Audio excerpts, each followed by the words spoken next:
Napakahalaga ng kalinisan at sanitation kaya naman ang pagbebenta ng liquid soap ay isang magandang business idea para sa mga nais magkaroon ng negosyo.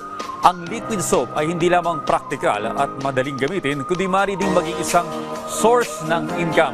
At dyan naging successful si Jemry Sebastian Martilla. Alamin ang kanyang shining story dito lang sa Negosyo Tayo. Ang liquid soap ay isang mabisa at epektibong gamitin sa paglilinis. Kaya naman ang ilan sa atin ay sinisiguradong hindi ito mawawala sa ating mga tahanan.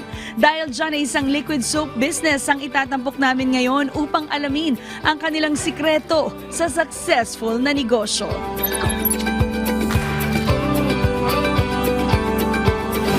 Kwentuhan mo kami ng buhay mo bago ka pumasok sa business. Hindi po talaga, wala pong background ng pagnenegosyo sa amin. So before po ako magnegosyo, nagtatrabaho po ako sa fast food at age of 16 po. And then nagtry po ako call center, ganyan. And nagrahat-rahat din po, modeling, ganon. Yes, that explains ang ganda-ganda ni Miss Jem. Pero napasok ka sa liquid soap business, how did it start? Pandemic po kasi nawalan talaga ng mga racket, ng trabaho. So, pandemic po, nakababad lahat sa Facebook, ganyan. And it's a group ng mga mommies po. Nakita ko doon na may nagtitimpla ng dishwashing. Nag-try po ako, bumili kami ng mga raw materials. And then doon po nag-start na parang maganda siyang ibenta. So may mga struggles ka ba along the way building this business? Napakadami po talagang struggle noon. Especially nung pandemic po, yung shipment ng mga products. Napakahirap po. Pero ang maswerte lang po is lahat ng tao noon online. So kapag nag-post ka, maraming makakakita. Tapos yung struggle po siguro sa business, yung nag-start ka pa lang, wala ka pa rin kaalam-alam. Pero at the same time, kailangan mo na siyang ituro sa tao. Would you consider yourself successful already in this kind of business? Salamat po sa Diyos kasi meron na po kaming almost 200 employees po. Nakapagpundar na po kami ng mga properties.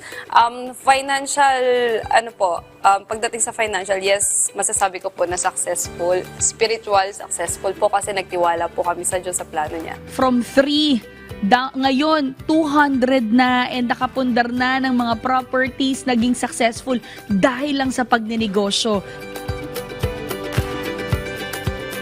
Ito po yung pinakabago naming product, which is Magic Kit. By the way, ang kailangan nyo po, 14 liters ng malinis na tubig. Bawal po yung mga tubig ulan. Ibubuhos lang po natin lahat. Gusto nyo ng extra income or extra na mapagkakakitaan, lalo na yung mga mommies natin dyan. Pinaka-importante pong masimot po natin siya kasi mababawasan yung effectivity kapag po hindi natin nagamit lahat ng raw materials po sa loob. And then, hahaluin na po natin siya. So after natin haluin, Miss Jem?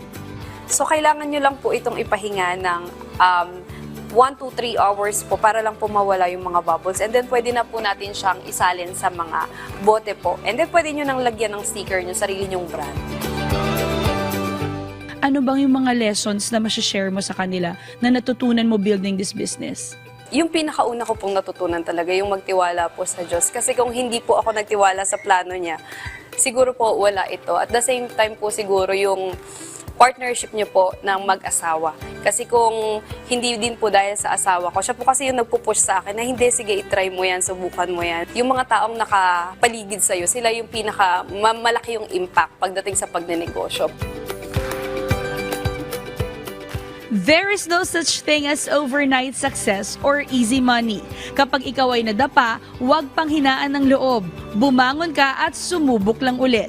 Yan po ang aral na ibinahagi sa atin ng business owner na si Miss Jem Matilla. Kita-kits ulit next time para sa isa na namang inspiring business story na ibabahagi namin sa inyo. Kaya naman tara, negosyo tayo!